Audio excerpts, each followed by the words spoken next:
Hey, this is Mike. Thank you so much for choosing this video. Today I'm in Whiteville, North Carolina, visiting Vann, Underwood, Chrysler, Jeep, Dodge, Ram, and I'm checking out a 2024 Jeep Wrangler 4-door in the Sahara trim level. This Jeep is sitting on 255/70 Bridgestone tires wrapped around 18-inch alloy wheels with a gloss silver finish. It also has four-wheel disc brakes with ventilated rotors in the front and solid rotors in the back. The name of this color is Bright White Clear Coat, and it's basically just a normal white. Nothing really standing out or special about this particular color. Now here in the front, wow, it looks really good. They did a good job with just a little bit of a change here in the front without changing the style of the vehicle too much. You can see the grille. It has the body colored portion there surrounding the 7-slot grille, and the 7-slot grille and the headlights have this like silver color, little metal flake silver. Hopefully you can see that right in there, as well as these surrounds here. There's a front camera as well as a backup camera. This one also has a little pressure sprayer right below it. It kind of sprays up on it.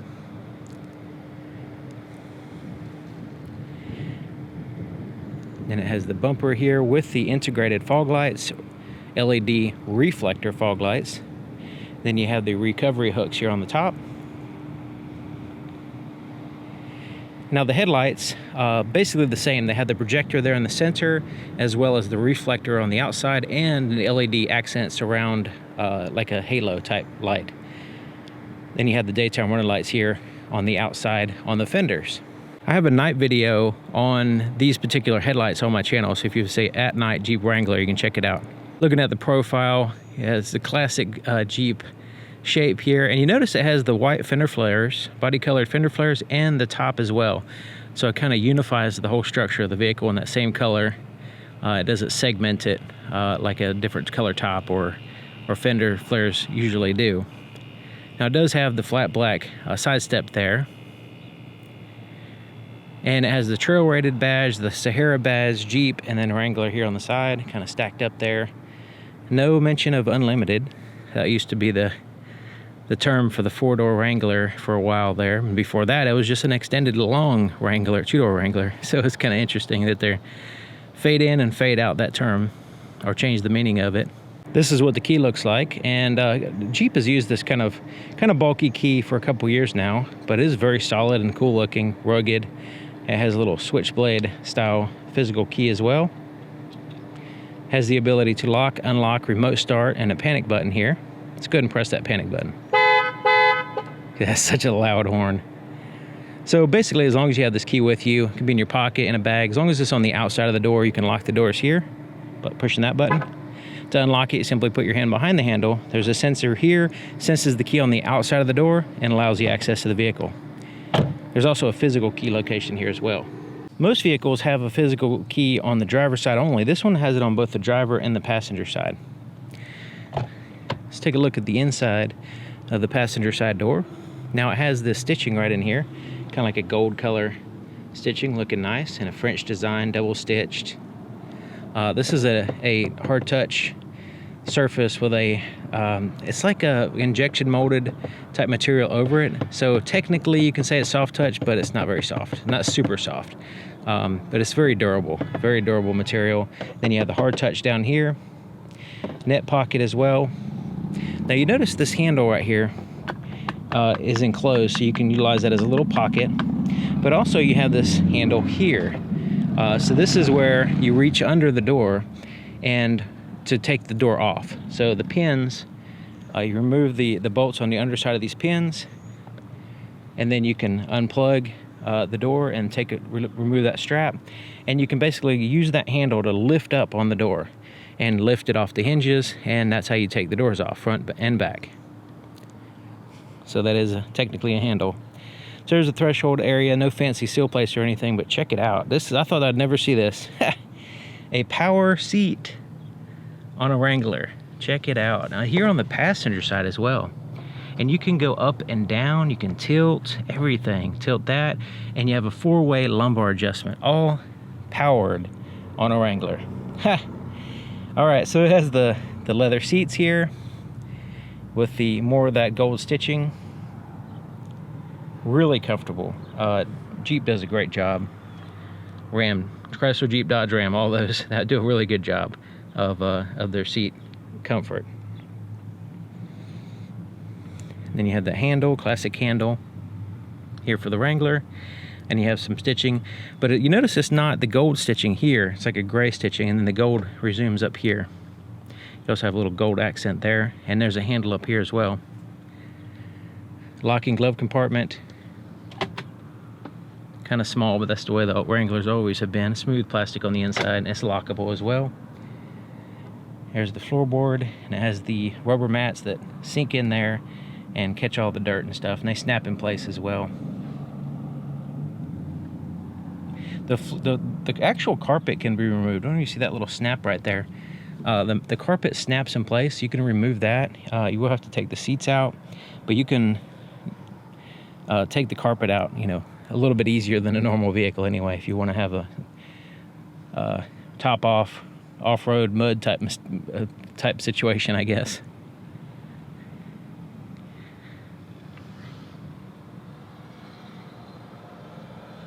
Now this is the Sahara, so probably not going to do it with this, with these nice seats and everything, power seats and all that stuff. So fairly good amount of space there getting in and out of the front of the vehicle. The back, the door is a little bit smaller, but look at all the headroom you have here. It's fairly easy to get in and out. The threshold is the only limitation here, but it's not really an issue.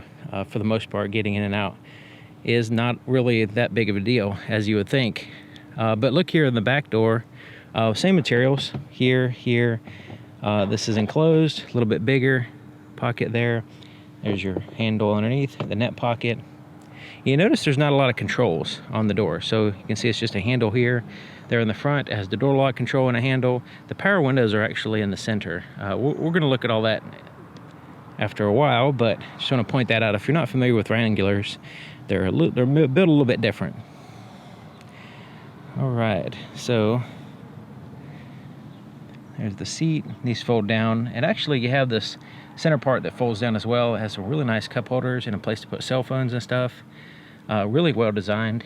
And this also is part of the headrest there. So the center passenger on off-roading, you want a nice headrest for them as well. You might be bouncing around and moving around. And then these seats, relatively flat, but they're easy to slide in, get in and slide over and get position and everything. Then you have some, these are really cool. These are really handy. These bag holders here on both sides, and then you got the net pocket, which secures it to the hard touch surface there. Whatever you put in there, basically, keeps it from rattling around. That's the thing about these net pockets, is that they keep tension on whatever you put in there. So that's handy sometimes if you're going over bumps and stuff. You don't want too much stuff rattling around. And you see it has that rubber floor mat with the kind of like a topographical map style to it. Climate control vents, power window controls, USB charge ports, and then a 150 watt power inverter down here as well, 3-prong, and then little storage areas here as well. You see speakers and lights up here, and you have a light there as well, and the roll cage. And the roll cage is actually white color as well. I don't know if you can see that. On the outer portion, here's the edge right here.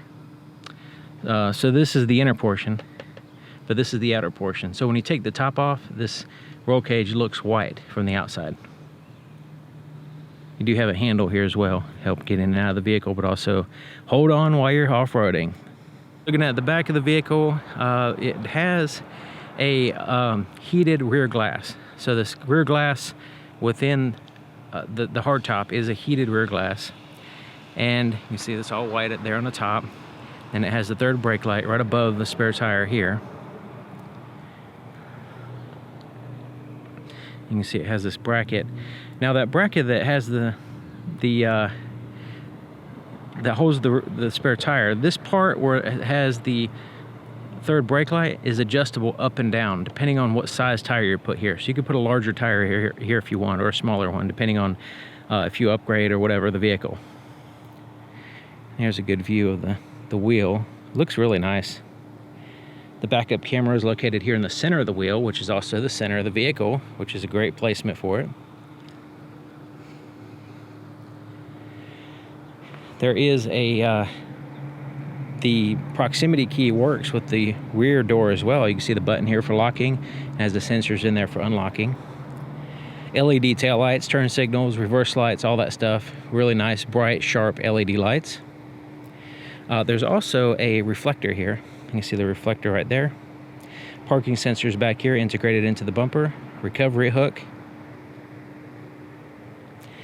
It does have the towing package here with the 4- and 7-way outlets here.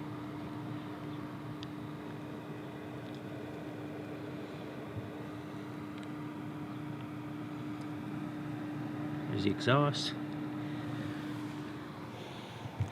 Okay, so let's go ahead and open up this door. It swings open, and it has basically a cam in the door, and it stops in different places. So it swings out, and then the first stop is right here. Holds it pretty good. Second stop is right there. So that's the full extension there. It has this JL little graphic here on the inside, looking pretty nice.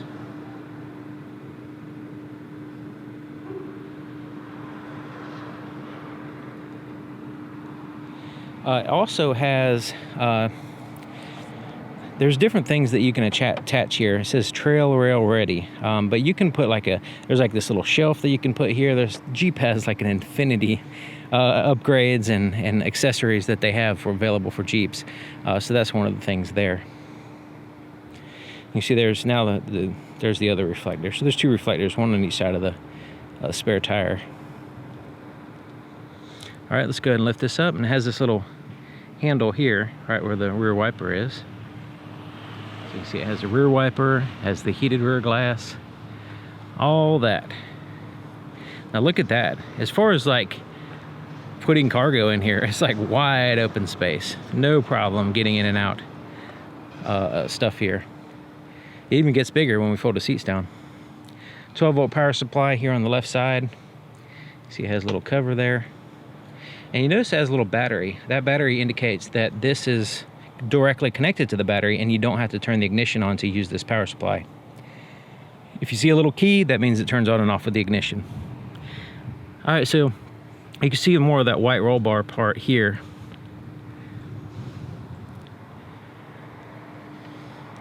There's an Alpine subwoofer.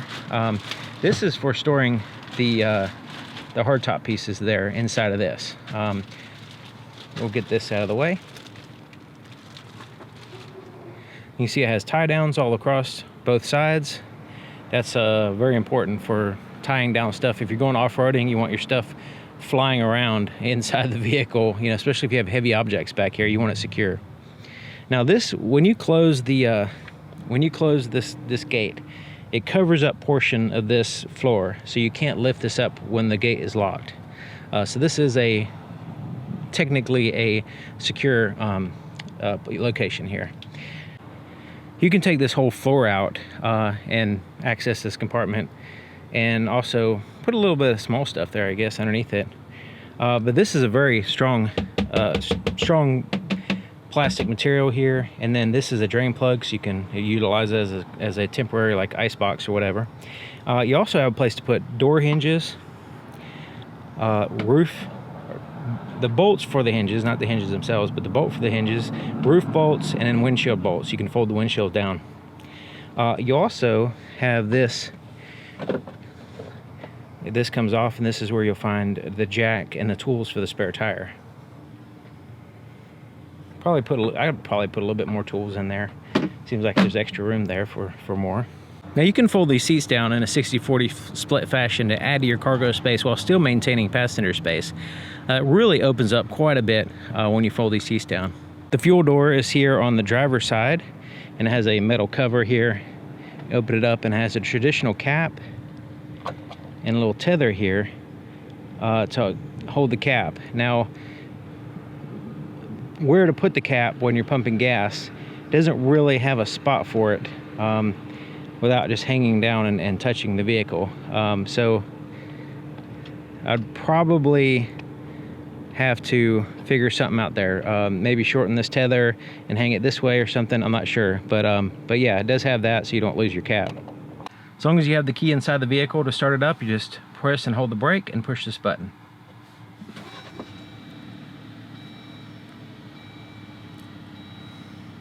Here's the floorboard in front of the driver's seat. It's basically the same thing as the passenger, except for it has the accelerator and brake pedal. There's no traditional like pull the handle underneath the floorboard in the driver's side to release the hood. It basically just has these latches here. So these are very easy, the new ones. Basically when you push this down, kind of hold the hood down and it releases it like that. A lot easier to do one-handed than the previous models. All right, there we go. So now the hood is released, so you can see it, but there's a safety catch in the middle. Fans are quite loud, so we'll see. All right, so the safety catch is right here in the middle. Move it to the right and lift up. So you can see that's what it looks like right there. Safety catch. Now it does require the prop to hold it up. The prop is right here, and it swings down right there. So you can see the almost complete underside of the hood is insulated. There's also seals across the front and the sides. This helps out with airflow and also a little bit with noise. The battery is insulated. It's easy to get to. The firewall is heat shielded as well as insulated. And this is the 2.0 liter 4-cylinder engine, turbocharged 4-cylinder engine. And the turbocharger is located here in the back. There's more heat shielding there as well. Side of the driver's side door, just like the other side, except for it has the the side mirrors adjustments right here. And the side mirrors are heated, but they also have the blind spot detection system with a little triangle right there that illuminates when there's a vehicle in your blind spot or when the rear cross traffic alert is activated. Driver's seat, same thing, power seat, 4-way lumbar adjustment, fantastic. Really impressive seats.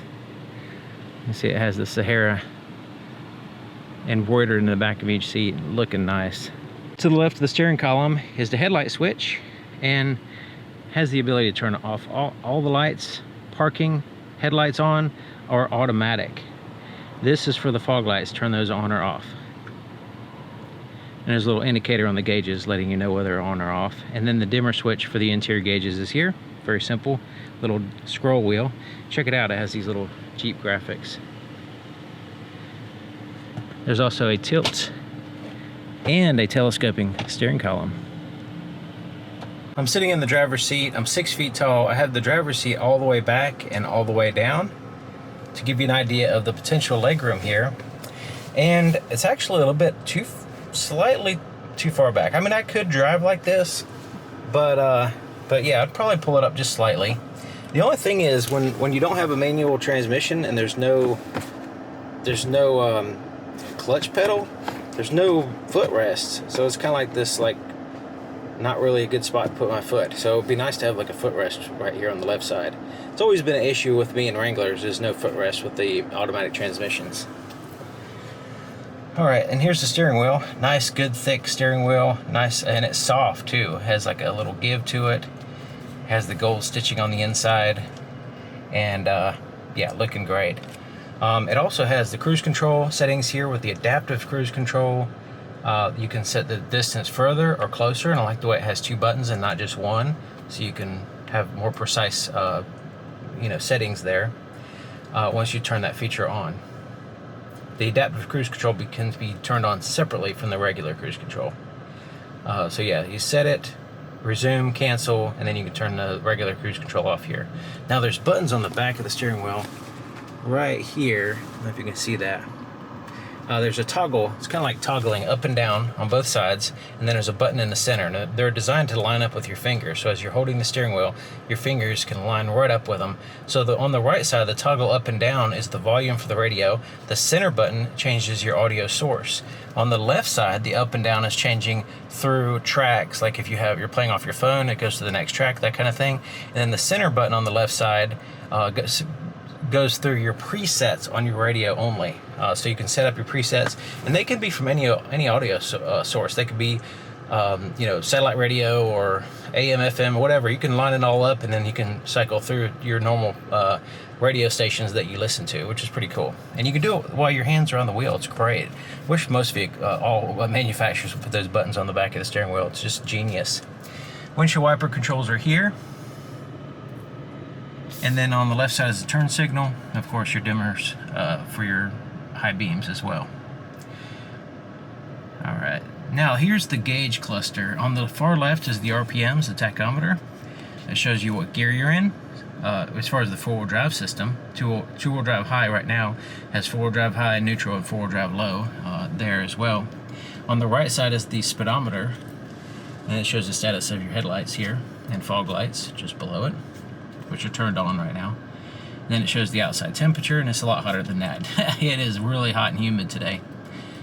Digital speedometer there in the center, odometer in the bottom, and then you have the fuel gauge here on the right side, and engine coolant temperature here on the left side. Now this is a customizable screen.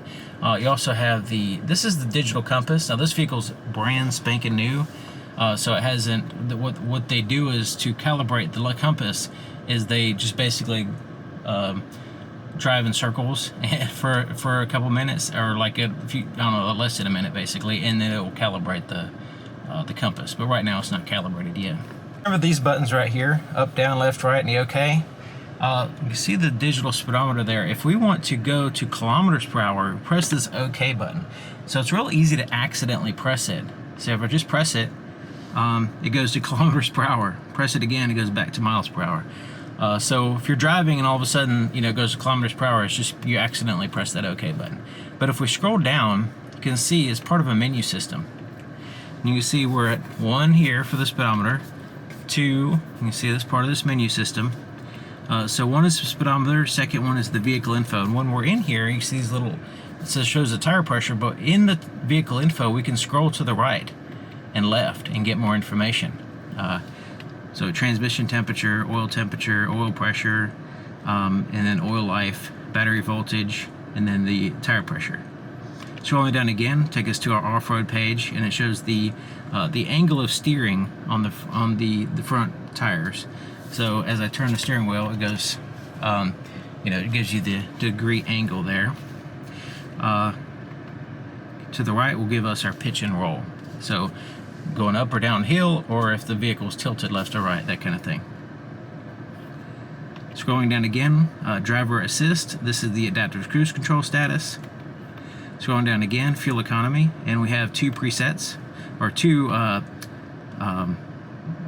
independently resettable numbers here. So we have a range, and we have the average miles per gallon, and then this one has the current miles per gallon. Some people don't like that constantly moving, so you can go to this one here, so you don't have the current constantly moving around. And you can reset them independently. Same thing with the trip. You have trip A, trip B. They're independently resettable, and it gives you your miles, average fuel economy, and time. The status of the stop-start feature,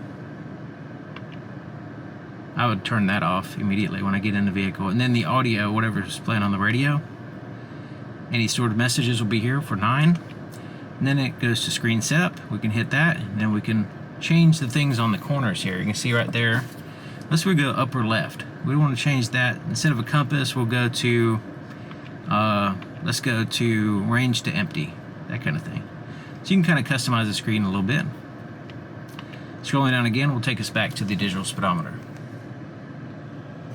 So that's kind of a quick rundown of that screen there in the center. It looks really nice, easy to read, black background, white lettering. Everything's big enough and understand. It's just simple enough to understand and not overly complex, but while giving you a good amount of information as well. You see the top of the dash has these little pockets right here. It's kind of like a rubberized portion here. Here you got speaker grills as well. Here. And check out this new screen. This new touch screen is awesome. Can't believe I'm actually seeing this. This looks so good. The resolution, the contrast, the brightness, the clarity in general just looks so dang good. I just hope the camera's doing it justice, because in person this just looks amazing. Just a high quality screen here. And you can see it has the icons. The Uconnect systems in the past had the icons across the bottom. But with this screen right here, it has it on the side. You have additional information there at the very top. But yeah, this is the home screen, and you can see it's a split. It shows you right now, and you can customize this. There's the navigation map, and then it shows whatever the radio is doing there. And you can swipe to the right, and then you can add more widgets. Let's go ahead and add a widget. So let's go to, we'll just put climate control there. So we have the climate control information there. Add one over here, and we'll go to, let's go to shortcuts. And then we can add shortcuts. And then let's go to controls. We'll put there, forward-facing camera. So now we have that. Go to controls, and then we'll go to rear view camera.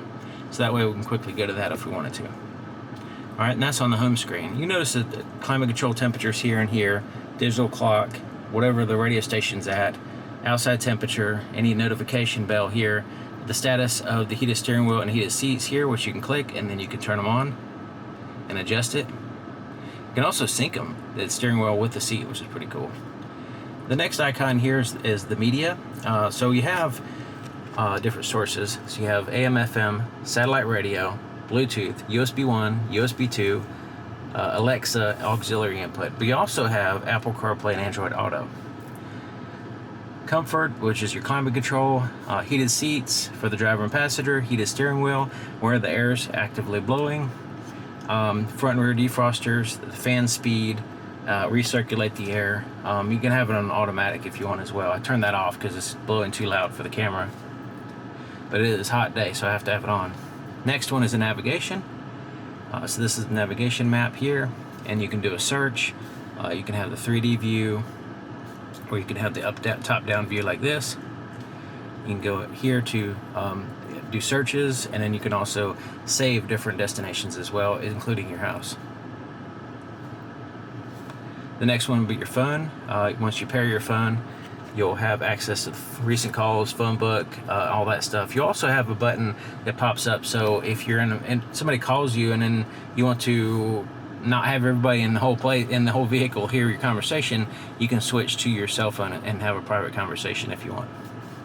The next one is specifically towards the vehicle, and then it has the dashboard with the off-road pages, the controls, and then the settings here for the vehicle. But let's start here with the off-road pages.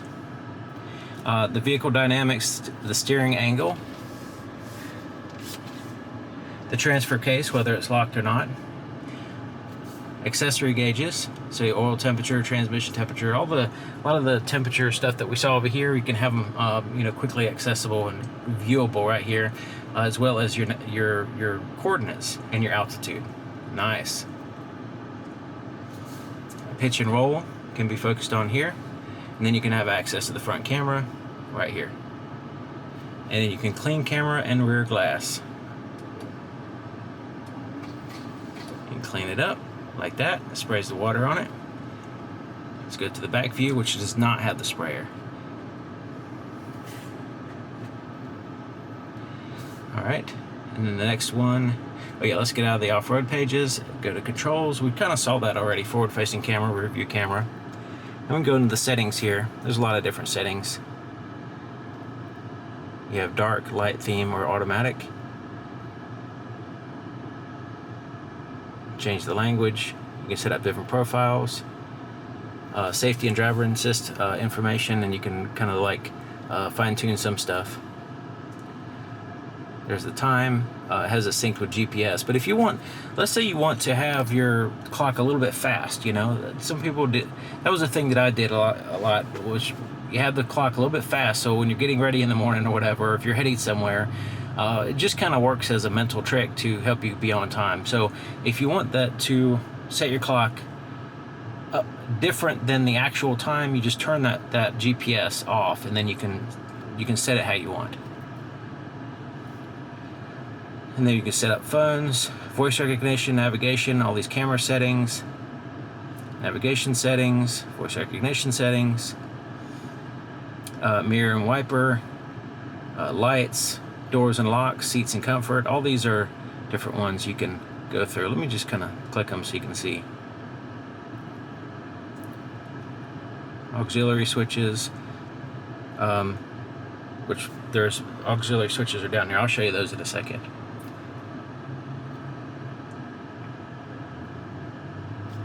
So yeah, that's that. Now the apps right here is the last screen, and this is where you have the off-road. Quickly access the app, off-road pages, device manager with pairing devices, Android Auto as well, and Amazon Alexa. That's on the favorites, and then here's all of them basically.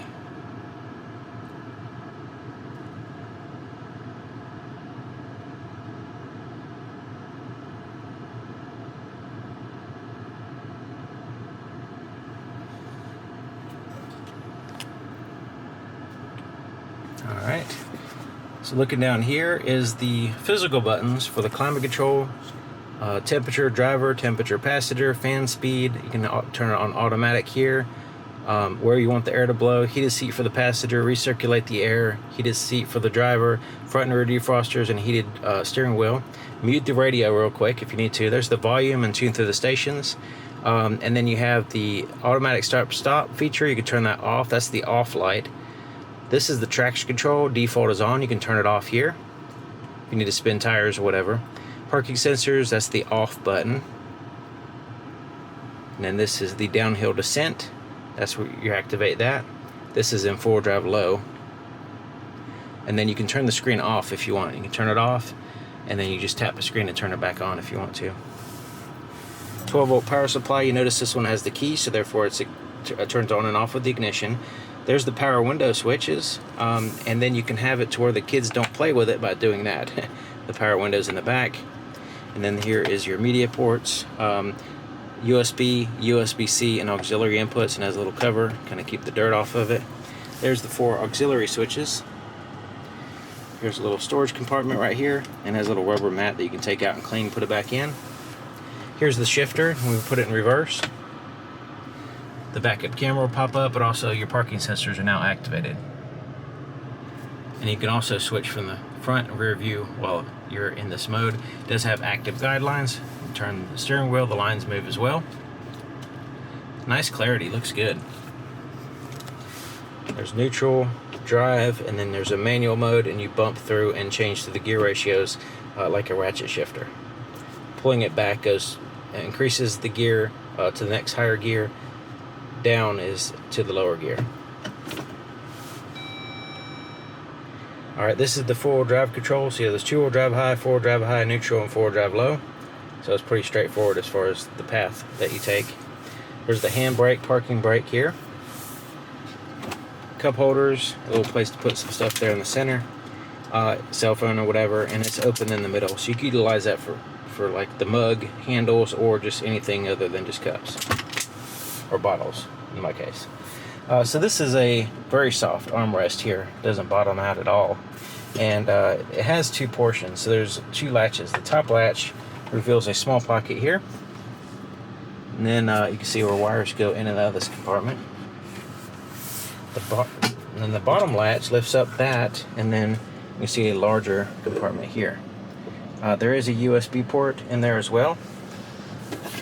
And it has a rubberized portion at the bottom, and then there's wires can go in and out of this compartment as well. And there's a little light right here too.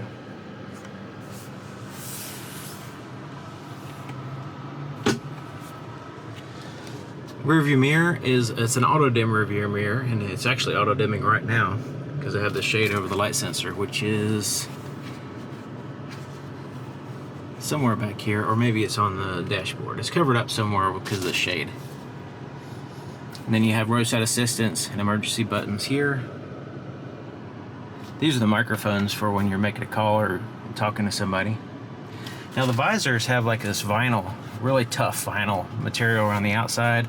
A little clip right there. Mirrors with lights. These also extend out on a metal rod. HomeLink garage door opener controls are here as well.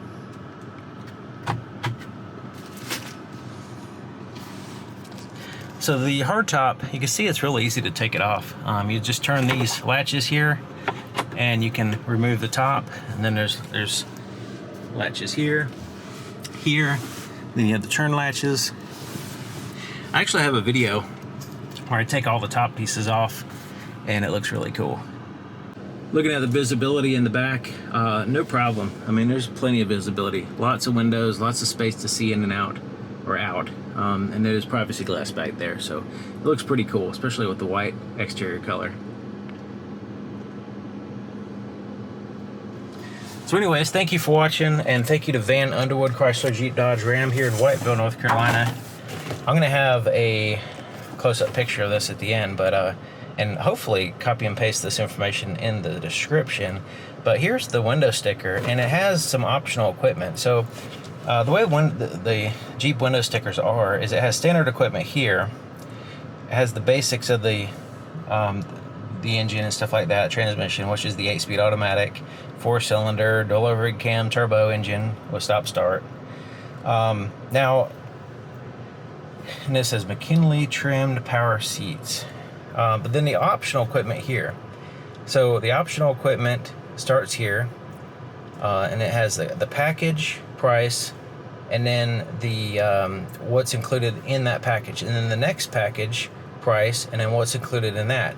Next package price, what's included in that. So you kind of go down the line, and you can see what is included in each package. So so you can see that this isn't like all Wrangler Saharas are not the same, you know, and that's what people get mixed up, is they think that they see it's a Wrangler Sahara, so therefore it has everything that every other Wrangler Sahara that I've seen in my lifetime has. But it's not the case. They're all very unique, each vehicle really. It's very rare that you see two identical. Usually have quite a bit of differences here. But anyways, thank you for watching. Thank you to Vann Underwood here in Whiteville, North Carolina, and I'll see you guys next time.